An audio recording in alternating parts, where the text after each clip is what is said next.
Kong experience. We're back on the attack with my chaotic neutral homie, Shadow the Hedgehog. Ooh, brain fart. What were we talking about? You mentioned shooting an enemy and watching them disappear. I've been running some tests on mortals. They're probably too dark and twisted to go into here, but tell me, where do you think you go when you despawn, when you lose a life? I mean, start of the level, right? Unless you don't have any more head-shaped balloons. Then you go back to the beginning of the world you were on. Sometimes I wake up in a barrel with my initials on it, but I'm pretty sure that's just a Kong thing. Oh, that reminds me, I'm running low. No, I mean after you get murked by an armadillo or whatever, you fall over and suddenly reappear at a checkpoint. So is like someone bringing you over there? Or can you like teleport too? I guess I always thought it was like another me. What? As in another version of Donkey Kong? Yeah, that's what extra lives are, right? Extra use. So like if I get impaled by a giant hornet, there's a spare me to continue my rampage to, get my bananas back. It doesn't bug you? That you're not the first you, but some replacement? Nah, it's cool. You know how it is. We live, we fall into a crevasse in an abandoned mine. Our exact clones replace us as if nothing happened while endless identical corpses fertilize the land that grows magical floating bananas. It's a circle of life. Glad I don't have to worry about any of this. Oh, yeah? What makes you so sure you're the first you? Hey, I'm no faker. I'm a singular dope-ass organism. Plus, like you said, I'm immortal. Yeah, but vampires are immortal too. They don't age, but they can still die. I bet if you, fell into the sun or something, that'd mess you up pretty good, bro. Look, you can't clone the ultimate life form. I mean, except for Eggman, who did it several times, but they were all inferior imitations. Nobody can copy perfection. Ah, man, I wish I had that kind of confidence. But you've got it, man. The cool factor. It was so weird when you had a gun because it never seemed like you needed it, You were always so cool without it. Being cool, that's meaningless.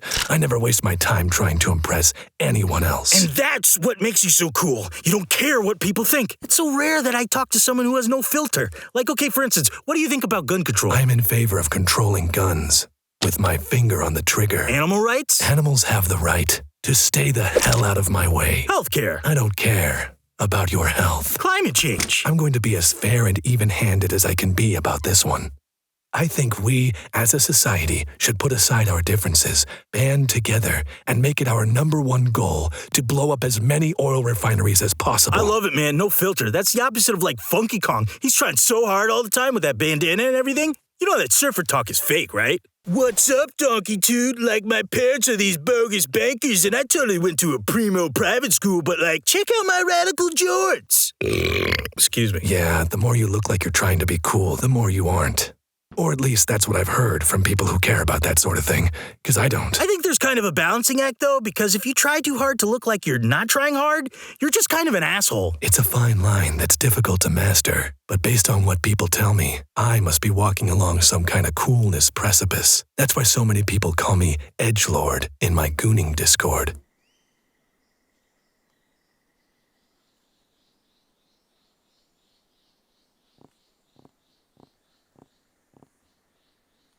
Hey, got anything you want to plug? Yes. In fact, I have my own podcast called the Shadowcast, where each week I peel back the curtain on the bleakest, most morbid parts of our world. Places and objects so dark that not even light itself could escape the totality of their despair. We're actually having a merch sale right now, 20% off studded belts and wristbands. We also have trucker hats if you want to be extra ironically detached. Because, if you think about it, it's actually hilarious to participate in capitalism, so you could buy, a Shadowcast mug as, a bit, you know what I mean? Shadowcast! Shit, that's a cool name. Fuck! You got me rethinking my whole thing here. The Donkey Kong experience was just the first thing I thought of because it's, literally my life. You could always change your name. Nah, and mess up the branding. Man, Shadowcast. You need guests? I'm down to talk about spooky shit. There was this one time in my house where a glass of water I had was acting funny, it was bubbling a little weird and getting all misty like it turned into a soda. But then I realized I just put some antacids in there for my grandma, Wrinkly Kong. She died a while ago and she's a ghost now, but she still gets phantom indigestion. Pretty wild, right? Uh-huh. Really gnarly stuff. Do you ever think about how when we die we become a ghost and a zombie? If the undead apocalypse comes, I guess I should be prepared to fight an army of me's, huh? You think all my ghosts would help me out because I'm like their king and they'd be bound to my service until I release them? Or would I have to bust them up too? I can't believe I have to say this, but I need you to stop gesturing wildly with a loaded gun. You're putting our lives and our extra lives in danger. You gotta coconut up, bro. We're fine. Shadow's faster than a gun, and we already installed bulletproof glass on your booth after that episode with Ridley. I know you love to scold me, but you need to stop being such a wokey Kong and stop being... Uh-oh.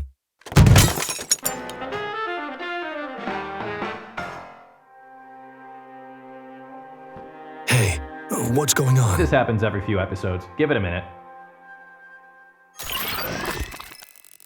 We're back on the attack with my chaotic neutral homie, Shadow the Hedgehog. Ooh, brain fart. What were we talking about?